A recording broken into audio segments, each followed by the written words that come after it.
कक्षा 10वीं विज्ञान। मैं आर.एस. प्रसाद सर आज आप लोगों को अनुवांशिकी पढ़ाने जा रहा हूं, अर्थात जनकों से संतानों तक कैसे पहुंचते हैं ये हम देखना चाहते हैं। इसके क्या नियम हैं और इसमें किसका योगदान सबसे ज्यादा रहा है। तो चलते हैं अपने लेसन पे।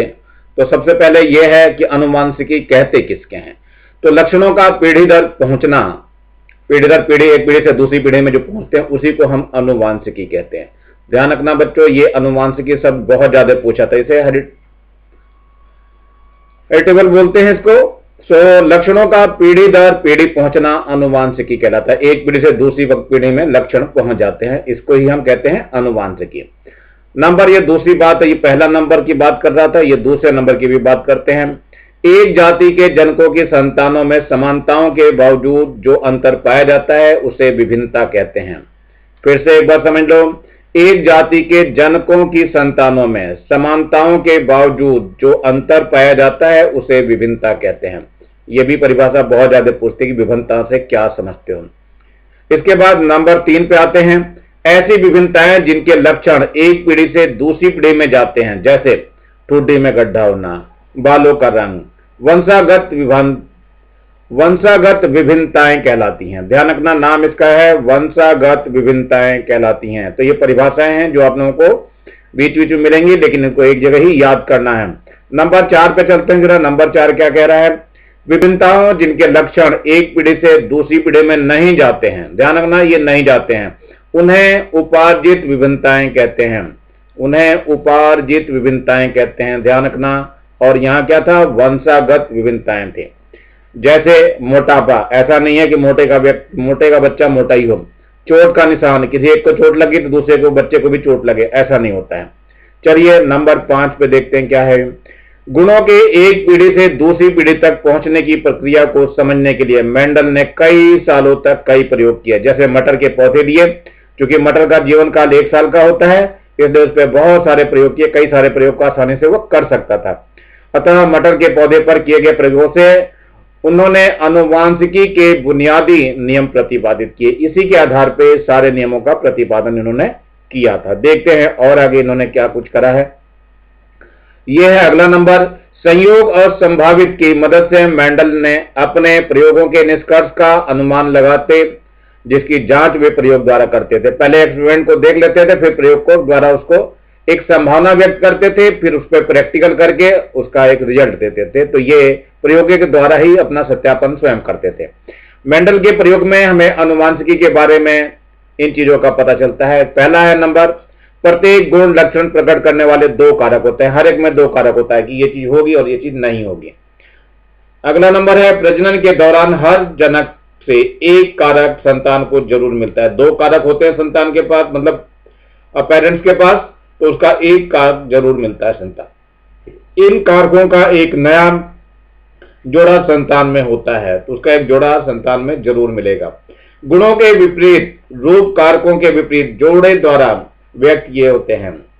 एक जोड़ा प्रभावी तो एक अप्रभावी। तो ध्यान रखना, हमेशा उस जोड़े में एक प्रभावी होगा और एक अप्रभावी होगा। जैसे कि सिकल सेल वाले होते हैं, तो सिकल सेल एक में होता है और दूसरे में सिकल सेल नहीं होता है। तो दोनों गुण होते हैं, दोनों गुणों के आधार पर सब चीजें चलती है। अब आगे चलते हैं पृथक्करण का नियम। ये जो अलग अलग करते हैं नियम, बीजांड और परागकण बनते समय कारकों के अलग होने को मंडल के पृथक्करण का नियम कहते हैं। ध्यान रखना, मंडल के पृथक्करण का, मंडल ने जो नियम दिया था उस नियम में से भी एक नियम का नाम दिया गया है। क्या है ये? मेंडल के पृथक्करण का नियम। पृथक्करण का नियम क्या था? बीजांड और परागकण बनते समय कारकों के अलग होने को, ये ध्यान रखना, ये सब बहुत इंपॉर्टेंट है। बीजांड और परागकण बनते समय कारकों के अलग होने को मेंडल के पृथक्करण का नियम कहते हैं। अब चलिए सिकल सेल का मैंने नाम दिया, सिकल सेल आ भी गए हम। सिकल सेल एनीमिया भी एक लक्षण है। ध्यान रखना, ये सिकल सेल होना भी एक लक्षण है जो मेंडलीय लक्षण के समान ही वंशागत होता है, वंश के अनुसार ही चलता है। यानी इसमें लाल रक्त कोशिकाएं हंसियाकार हो जाती हैं। रक्त कोशिकाएं वैसे तो गोल होती हैं ऐसे बच्चों, लेकिन ये जो है इसकी रक्त कोशिकाएं ऐसे हो जाती हैं, जिसमें ऑक्सीजन लेने की क्षमता कम हो जाती है और उनमें ऑक्सीजन संवहन की क्षमता कम हो जाती है। चलिए, मनुष्य में 22 जोड़े गुणसूत्र के साथ 2 X गुणसूत्र से मादा बनती है और एक X और एक Y गुणसूत्र वाले युग्मनजों से नर बनता है। यानी XX और XY की बनने की संभावना 50% ही होती है। यानी ये तो लड़की बन गई और ये लड़के के लिए होता है। तो ध्यान रखना, 2 ही व्यवस्था हो पाती है, या तो लड़की बनेगी या फिर लड़का बनेगा।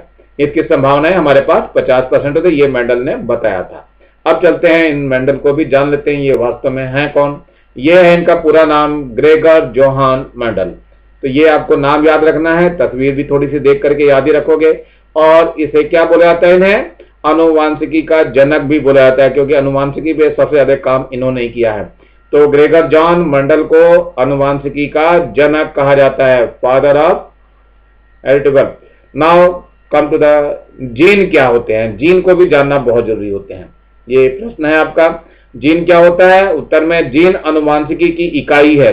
इस जीन को हम यूनिट के रूप में देखते हैं, इकाई के रूप में देखते हैं। जीन गुणसूत्र के भाग हैं जो एक रेखीय क्रम से व्यवस्थित रहते हैं तथा अनुवांशिकी लक्षणों के रूप में प्रकट होते हैं। तो ये परिभाषा जीन की दी गई है। ये परिभाषा भी बच्चों बहुत पूछी जाती है, इसलिए इस परिभाषाओं से आप लोग अवगत रहेंगे। ऐसा नहीं है परिभाषा याद नहीं करेंगे आप लोग। चलते हैं कुछ नियमों के ऊपर। पढ़ने से पहले कुछ ये चीजें हैं, कुछ परिभाषाएं हैं। तो पहले है प्रभावी लक्षण क्या होते हैं। संकरण के पश्चात, जब भी हम कहीं संकरण कराते हैं, इसके पश्चात प्रथम पीढ़ी में जो लक्षण दिखाई देते हैं उसे प्रभावी लक्षण कहते हैं। प्रथम पीढ़ी में दिखाई देने वाले लक्षण को हम प्रभावी लक्षण कहते हैं। अब अप्रभावी देखिए क्या है। पहले तो प्रभावी हो गया, ये प्रथम पीढ़ी में दिखाई दे रहा है, ध्यान रखना। अप्रभावी लक्षण क्या है। संकरण के पश्चात प्रथम पीढ़ी में जो लक्षण नहीं दिखाई देते हैं उसे अप्रभावी लक्षण कहते हैं। जो नहीं दिखाई दे रहे हैं उसे अप्रभावी लक्षण, और जो दिखाई देते हैं उसे प्रभावी लक्षण कहते हैं। इसे इकाई लक्षण भी कहा जाता है, ध्यान रखना, यूनिट है इसकी ये, यानी इकाई लक्षण भी कहते हैं। जब किसी बीज में बैगनी और सफेद गुण हो, ध्यान रखना, कोई बीज है उसमें बैगनी और सफेद के गुण हो तो फूल का रंग जो है बैगनी होता है। क्यों होता है, क्योंकि बैगनी रंग सफेद रंग पे प्रभावी हो जाता है। सफेद फूल आने के लिए जरूरी है कि गुण शुद्ध सफेद हो, यानी बिल्कुल अगर शुद्ध होगा तभी जाकर के वो सफेद हो पाएगा, नहीं तो बैगनी रंग का प्रभाव उसके ऊपर चढ़ जाएगा। उदाहरण दिया गया है, फूल के रंग के मामले में बैगनी रंग का प्रभावी रहता है हमेशा और सफेद रंग अप्रभावी रहता है। जैसे जब किसी बीज में बैगनी और सफेद गुण हो, कोई बीज है, ये बीज नहीं, बीज है बेटा, ये जौ है। जब किसी बीज में बैगनी और सफेद गुण हो तो फूल का रंग बैगनी होता है, क्योंकि बैगनी रंग प्रभावित होता है, क्योंकि बैगनी रंग सफेद रंग पे प्रभावित होता है। सफेद फूल कब आएंगे, जब सफेद फूल आने के लिए शुद्ध सफेद हो, यानी उसमें जो गुण है वो सफेद होने वाले होंगे, तभी वो सफेद रंग का बनेगा, नहीं तो बैगनी प्रभावी हो जाएगा और वो बैगनी कलर का ही बनेगा। चलिए, मेंडल क्या करता था उसके बारे में भी देख लेते हैं, कैसे कैसे क्या करता रहा बेचारा, बहुत दिनों तक लगा रहा अपना और इसी गेम को चलाता रहा। चलिए, मेंडल के प्रयोग और उसका उद्देश्य भी जान लेते हैं। तो इन्होंने मटर पे ज्यादा प्रयोग किया है। मटर के जो है 1 साल का चूंकि पौधा होता है, इसका जीवन लाइफ 1 ईयर होती है, और इस कारण जो है बहुत आसानी से जीन्स को जानना या इस तरह से अनुवांशिकी को नियम देना इन्हीं तथ्यों के आधार पर उन्होंने दिया था। तो अपने प्रयोगों में उन्होंने मटर के पौधों का चुनाव किया, जिसमें एक निम्न कारण दिया। नंबर 1, मटर जो है 1 वर्षीय पौधा, ये पहले बताया मैंने, 1 वर्ष के लिए होता है। इसका जीवन चक्र छोटा होने के कारण अनेक पीढ़ियों का अध्ययन सरलता से किया जा सकता है, इस कारण से इन्होंने इसको चुना था। इसमें पर परागण करवाया जा सकता है, यानी कि हम अपनी तरह से परागण जैसा चाहें वैसा हम करवा सकते हैं, जिससे संकरण होता है। सामान्यतः मटर में स्वपरागण एवं निषेचन होता है, जिससे पीढ़ी दर पीढ़ी इसके लक्षण शुद्ध बने रहते हैं, क्योंकि स्वयं ही होता है इसलिए शुद्ध बनने की संभावना ज्यादा रहती है। दूसरा, इसका पौधा द्विलिंगी होता है। यदि इसमें से पुमंग को हटा दिया जाए तो वह एक लिंगी के समान व्यवहार करता है, यानी 2 लिंगी वाला है ये, लेकिन एक इसमें से हटा दिया जाए पुमंग को तो वो एक लिंग की तरह काम करेगा। संकरण से प्राप्त संकरण पौधे पूर्णतः जनन योग्य होते हैं। जैसे पौधे प्राप्त हो जाते हैं तो पूर्णतः वो जनन मतलब जन्म देने लायक हो जाते हैं बच्चों को। मटर में काफी स्पष्ट विपरीत लक्षण होते हैं। कंट्रास्टिंग कैरेक्टर होता है। मेंडल द्वारा चुने गए मटर के कुछ विपरीत लक्षण निम्नलिखित सारणियों में दिए गए हैं। तो एक सारणी दिखाने जा रहा हूं, उस सारणी में कुछ लक्षण ऐसे भी थे जो इनसे मिलते जुलते नहीं थे। चलो टेबल भी देख लेते हैं। ये टेबल आपकी बुक में दिया हुआ है बच्चों, आप लोग कर लेंगे इसको अच्छी तरह से। इसमें देखो एक तो झुर्रीदार दिखाया हुआ है, एक कुला जो है गोला गोल है बिल्कुल, और एक हरा है आपको दिखाई दे रहा है। तो इसी के आधार पर देखिए लक्षण यहाँ दिखा रखे हैं और इधर स्पष्ट विपरीत लक्षण दिखाए हैं। जैसे ये बीज का आकार ये गोल है और यहाँ झुर्रीदार बीज बन रहे हैं। एक ही चीज एक ही पौधे से प्राप्त हो रहा है, लेकिन एक गोल मिल जा रहा है, दूसरा झुर्रीदार भी मिल जा रहा है। बीज का रंग देखिए ये पीला है और ये दूसरा हरा भी मिल जा रहा है। मटर के दाने कुछ पीले होते हैं, कुछ हरे हो जाते हैं। दूसरा फूल का रंग देखिए, पुष्प का रंग बैगनी है इसका, तो सफेद रंग भी है। मटर में दोनों ही कलर होते हैं ये। चलिए फली का आकार भी देख लीजिए, फूली हुई फली मिलती है और संकीर्ण फली मिलती है, मतलब थोड़ी छिपड़ी हुई दिखती है। और फली का रंग देख लीजिए, तो कुछ का फली का रंग एकदम हरा होता है, कुछ का पीला हो जाता है। अब पुष्प की स्थिति भी देख लीजिए, ये कक्ष यानी एक्सियल होती है, एक एक्सिस पे बने होते हैं, लेकिन कुछ जो है अग्रस्त होती है, टर्मिनल करके होती है। देखो कहीं का कहीं जा रहा है इसका पुष्प का, दोनों पंखुड़ियां कहीं और जा रही है, ये दोनों पंखुड़ियां बिल्कुल अक्ष पे रुकी हुई हैं। और पौधे की लंबाई, कोई पौधा लंबा हो जाता है और कोई बेचारा छोटा ही रह जाता है, जबकि वो एक ही मटर से लगाए गए हैं। तो ये स्पष्ट विपरीत लक्षण इसमें दिखाई देते हैं। चलते हैं थोड़ा सा आगे बढ़ते हैं, मटर के दानों पे कैसे क्या कर रहे हैं और संकरण को कैसे कर रहे हैं ये लोग। तो ये बैगनी फूल के पुंकेसर को अलग कर दिया, कैंची से काटा इसका ये पुंकेसर को अलग कर दिया गया। अब सफेद फूल के पुंकेसर के पराग के कणों को बैगनी फूल के वर्तिकाग्र पर पहुंचा दिया गया, वहां से लिया गया और इस पे वर्तिकाग्र पे इस पे पहुंचा दिया, दिखाया हुआ चित्र में आपको। ये पुंकेसर है, ये वर्तिकाग्र है, इस पर जाकर डाल दिया गया। अंडाशय तथा निषेचन अंडाणु का फली में परिपक्व हो जाता है, मतलब ये पक जाते हैं और इसमें ये मटर बनना चालू हो जाता है। फली से प्राप्त बीजों का उगाना, अब जब ये प्राप्त हो गए बीज तो उनको उगाया गया, तो क्या देखा गया, प्रथम पीढ़ी सतत मिली, मतलब सारे के सारे बैगनी रंग के फूल हमें प्राप्त हुए, यानी सतत परीक्षण सभी बैगनी फूल प्राप्त हो गए। यही उसका प्रयोग था और इन्हीं प्रयोगों के आधार पर अपने तथ्यों को लिखता था। चलिए प्रयोगों से मंडल ने क्या अनुमान लगाया। पहले तो यही अनुमान लगाया, प्रत्येक लक्षण को दर्शाने के लिए दो कारक होते हैं, ये पहला अनुमान लगाया। दूसरा है प्रजनन के दौरान हर जनक के दो कारकों में से एक कारक संतान को मिलता है। ध्यान रखना, कोई सा ना कोई सा एक कारक जरूर संतान को मिलेगा। दो कारक होते हैं, दो में से एक कारक संतान को मिलता है। इस प्रकार संतान में कारकों का एक नया जोड़ा बनता है। चलिए विपरीत गुणों के दो जोड़ी कारकों में से एक प्रभावी और दूसरा अप्रभावी होता है, यानी दोनों मिल तो जाते हैं उसको, लेकिन एक का प्रभाव बहुत ज्यादा रहता है, एक का प्रभाव बहुत कम रहता है। अब ये यहाँ पे कुछ प्रभाव के बारे में दिया हुआ है। मेंडल द्वारा पीढ़ी को शुरू इस प्रकार किया गया है, शुद्ध बैगनी और सफेद फूल के लक्षण के कारक जोड़ी में होंगे, जिसे निम्न प्रकार दर्शाया। जब बैगनी है तो बैगनी में ये वी बड़े बड़े बना दिए हैं, और सफेद रंग वाले है इसको वी बनाया, लेकिन छोटे वाले भी बनाए हैं। इन लक्षणों को, जनकों को, बीजांड और परागकण को इस प्रकार दर्शाया जा सकता है। ये बैगनी वाले हैं, यहाँ दिखाए, यानी कैपिटल वी दिखा दिए। ये सफेद वाले हैं दो जोड़े, इनमें स्मॉल वी दिखाया गया। अब इनकी सहायता से कितने और बन सकते हैं, इनका कॉम्बिनेशन यानी कि संयोजन एक टेबल में दिखाया गया है। वो टेबल आपके सामने प्रस्तुत है। देखो ये कैपिटल वी वाले हैं और स्मॉल वी वाले हैं, ये दोनों बैगनी हैं और ये दोनों सफेद हैं। अब क्या हो रहा, ये बैगनी और ये सफेद मिलकर के ये वाला दे रहे हैं। देखो ध्यान से, इस वाले को दिया जा रहा है, तो ये बैगनी और सफेद हो गया। अब इस बैगनी को और सफेद को लेकर के यहाँ देखो बैगनी और सफेद दिखाई दे रहा है। अब ये बैगनी है और ये सफेद है, दोनों को यहाँ देखो बैगनी और सफेद यहाँ दिखाई दे रहा है, और यहाँ पर भी बैगनी है और ये सफेद है, दोनों के दोनों यहाँ दिखाई दे रहे हैं। मतलब कुल मिलाकर के यहाँ बैगनी सफेद वाले ही बनेंगे। इसका मतलब क्या हो गया, ये 25% वाली ही कहानी रहेगी इसके अंदर।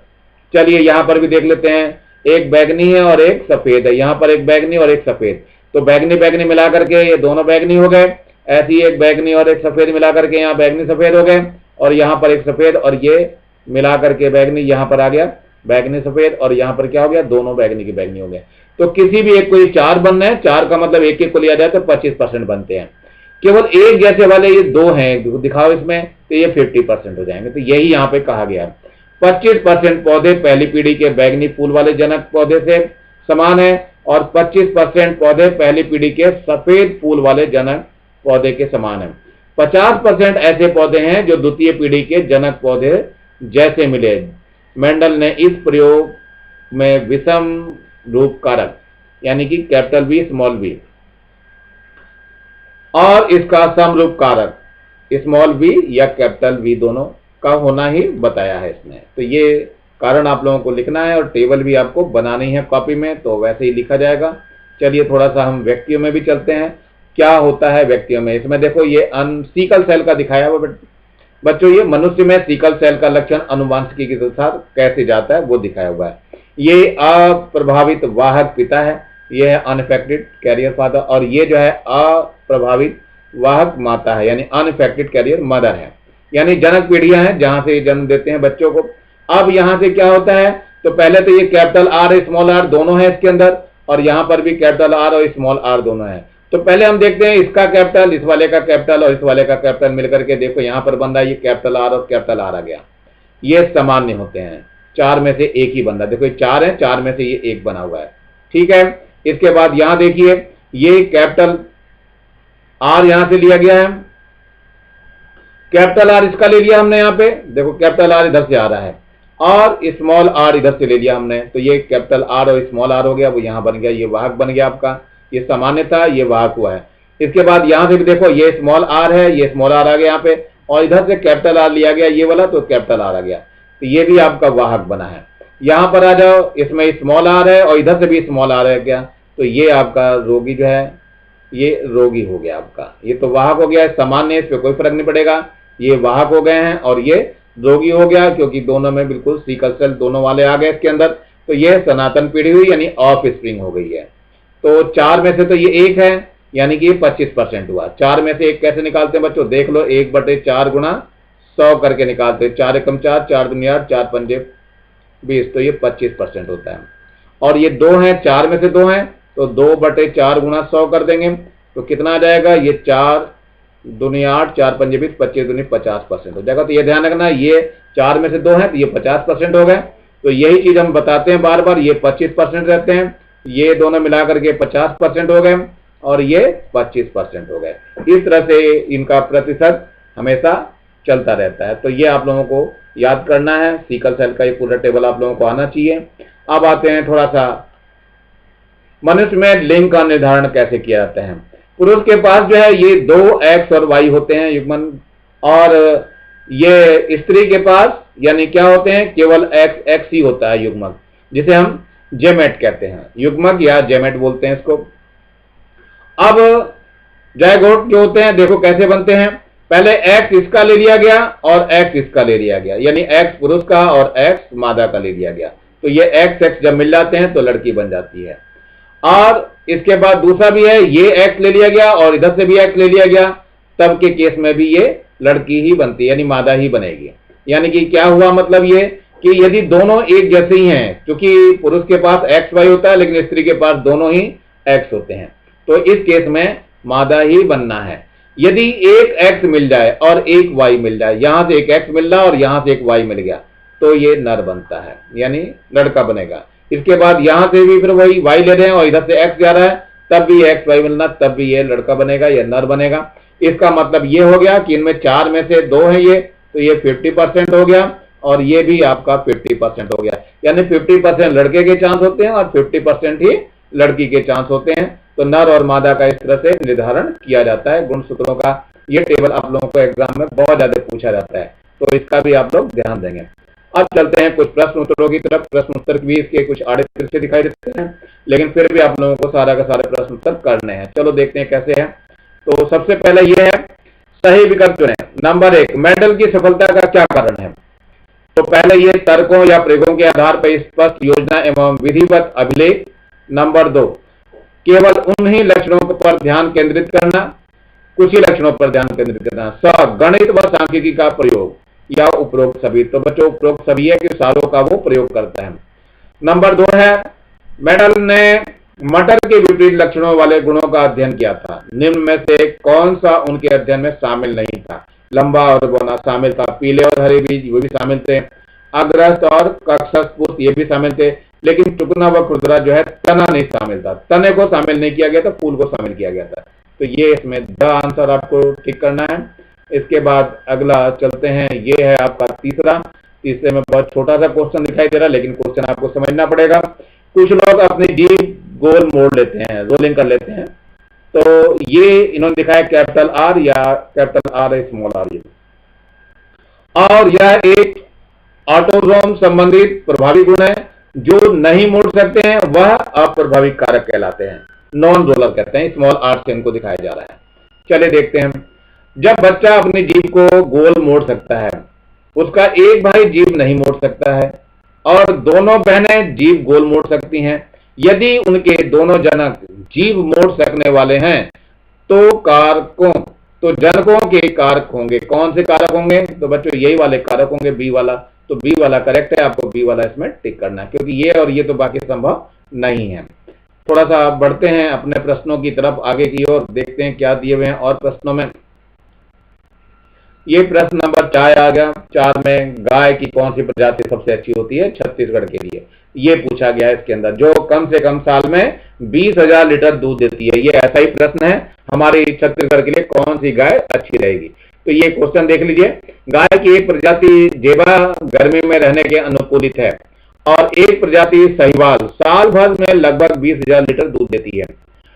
अंकुश नामक एक अन्य प्रजाति का शरीर सुदृढ़ है। छत्तीसगढ़ में किसी गाय से ज्यादा दूध प्राप्त करना हो तो इनमें से किन गायों के संकरण का करना होगा और क्यों? तो यहाँ पे ये उत्तर तो मैंने बता ही दिया, साहिवाल है। इसमें आसानी से समझ में आ जाना चाहिए।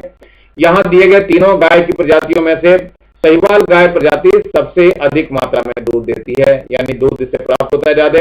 अतः छत्तीसगढ़ में किसी गाय से ज्यादा दूध प्राप्त करने के लिए हो तो क्या करना चाहिए? इसमें साहिवाल गायों के संकरण का होना चाहिए, क्योंकि साहिवाल गाय की प्रजाति अधिक मात्रा में दूध देती हैं। लगभग कितनी देती हैं? 20,000 लीटर दूध देती हैं बच्चों। कब? प्रतिवर्ष।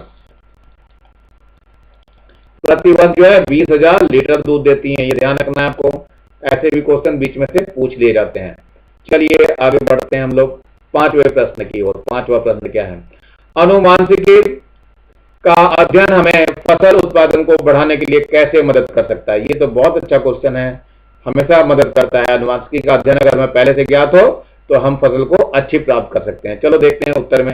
अनुवांशिकी के अध्ययन से हमें यह ज्ञात हुआ कि एक ही जाति के दो भिन्न भिन्न गुण वाले पौधों में संकरण कराकर वांछित गुणों वाले बीज प्राप्त किए जाते हैं। जैसा हम चाहते हैं वैसे बीज मिल जाते हैं, इसीलिए बीज हमारे महंगे पड़ते हैं तथा इससे प्राप्त बीज से फसल की उत्पादकता में वृद्धि की जा सकती है। इस प्रकार अनुवांशिकी का अध्ययन हमें फसल उत्पादन को बढ़ाने के लिए मदद करता है। इसका उदाहरण एक बच्चों मैं भी दूं। आपके यहाँ यदि कोई चीज हुई है, उसके बीज को लगा दीजिए तो उससे फसल जो मिलेगी वो बहुत कम मिलती है। यदि मार्केट से जो लेकर के आते हो, बाजार से आप लोग जो लेकर के आते हो, उसमें कैसा वो संकरित किया हुआ बीज होता है, उससे जो फसल प्राप्त होती है वो बहुत अच्छी प्राप्त होती है। इसीलिए जो भी किसान होते हैं वो बीज मार्केट से ला करके ही अपने यहाँ लगाते हैं। यदि अपने यहाँ की लगी हुई फसल को लगा दिया तो अगले साल उसको फसल अच्छी प्राप्त नहीं होगी। ये बहुत बड़ा कारण है अनुवांशिकी का अध्ययन, इसलिए बहुत जरूरी है। इस प्रकार खेतों से हम अच्छी फसल को प्राप्त कर सकते हैं। ये आ गया 6ठा प्रश्न हमारा। लक्षणों के चुनाव में हम पौधों की कई किस्में कैसे प्राप्त करेंगे? इसमें संकेत भी दे रहे हैं। अध्याय 1 में आपने सरसों के फूल के पौधों का अध्ययन किया था, उस स्थान पर किसी दूसरे पौधों को रख करके हम सोच सकते हैं। चलिए मेंडल ने क्या कहा था उसके बारे में उत्तर देते हैं।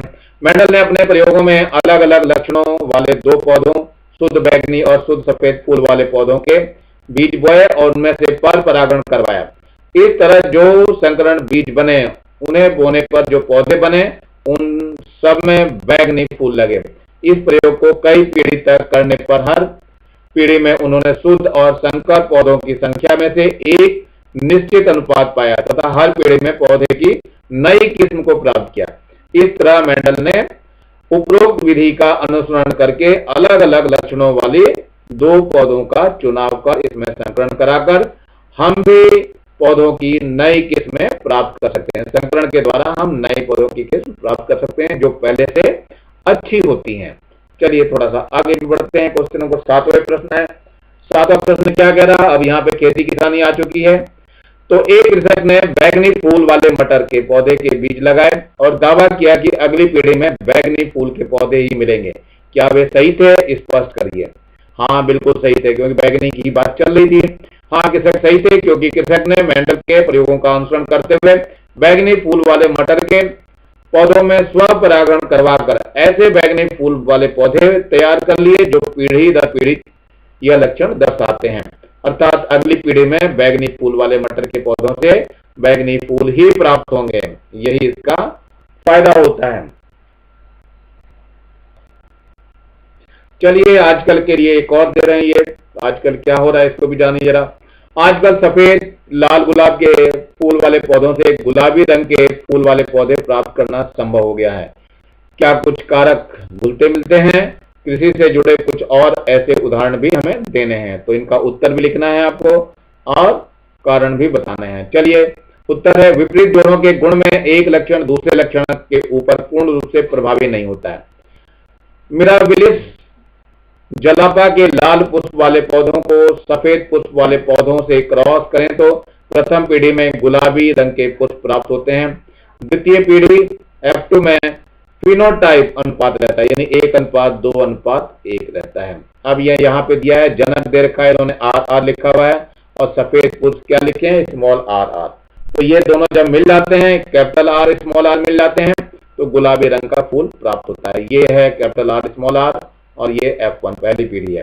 तो यहाँ पे क्या हुआ, लाल पुष्प जब मैंने कैपिटल R ले लिए तो लाल पुष्प बनेंगे, तो 25% बनेंगे, और कैपिटल R स्मॉल r लिया तो गुलाबी ये 50% होंगे, ज्यादातर परसेंटेज इसी की है।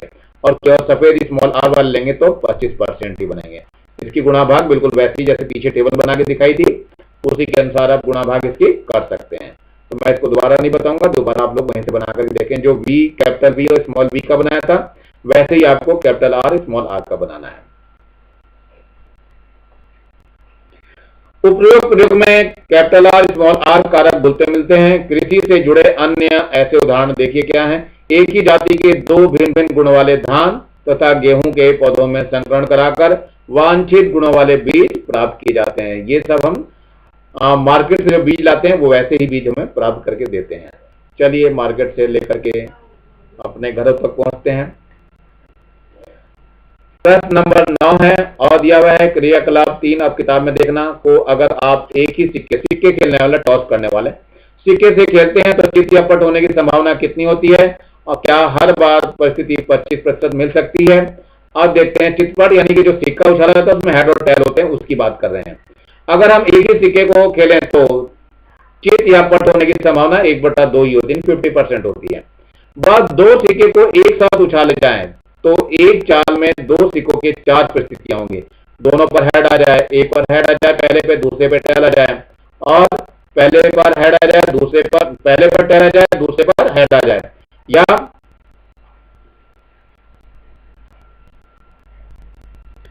ये क्या हुआ, एक पर टेल आ जाए और दूसरे पर हेड आ जाए, या दोनों पर टेल आ जाए। इस तरह से 4 परिस्थितियां खड़ी होती है, लेकिन बीच वाले में देखो दोनों एक जैसी हैं स्थिति। तो ये इनका अनुपात अगर लिया जाए तो ये 1:1:1:1 के साथ सबका अलग अलग ही है। तो इनका अनुपात हर एक में 1:1:1 ही मिलता है। अतः हर बार इसकी परिस्थिति कितने प्रतिशत हो गई, 25% हो गई, तो 25% ही हमें प्राप्त होती है। प्रश्न नंबर 10, कारकों की जानकारी के आधार पर क्या हम खुद भी उन्नत बीज तैयार कर सकते हैं। इसके लिए हमें क्या करना चाहिए। खुद तो बहुत अच्छे से तैयार कर सकते हैं, लेकिन थोड़ी मेहनत करनी पड़ती है।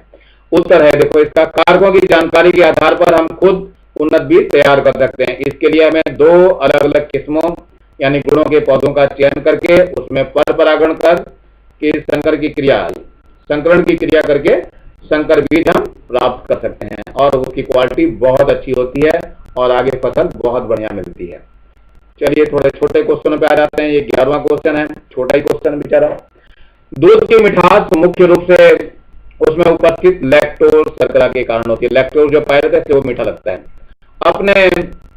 आपने कई लोगों के बारे में सुना होगा कि वे दूध संबंधी उत्पादों को पचा नहीं पाते हैं, यानी शर्करा को नहीं पचा पाते हैं, यानी वो उनके पास शुगर पेशेंट है। इस शर्करा को पचाने के लिए एक एंजाइम चाहिए, उसका बनना एक मंडलीय कारक के रूप में पीढ़ी दर पीढ़ी चलता है, यानी एक को जो है शुगर हो गई तो अगली पीढ़ी को भी शुगर हो जाती है। एंजाइम बनने के लिए एक भी कारक हो तो एंजाइम बनता है, कोई सा भी एक कारक हो जाए तो एंजाइम बनेगा, नहीं तो नहीं बनेगा, और दूध पच सकता है। इस जानकारी के आधार पर बताना है मैं, माता पिता दूध पचा पाते हैं मगर उनका एक बच्चा दूध नहीं पचा पाता, तो ऐसे बच्चे के माता पिता के कारक कैसे होंगे? लैक्टोज को पचाने वाले कारक कैपिटल एल हो तो बताना है। तो उत्तर भी है यही, छोटा सा उत्तर है, कोई बड़ा नहीं है। यदि माता पिता दूध पचा पाते हैं मगर उनका एक बच्चा दूध नहीं पचा पाता है, तो ऐसे बच्चे के माता पिता के कारक जो है कैपिटल एल एवं कैपिटल एल ही होंगे।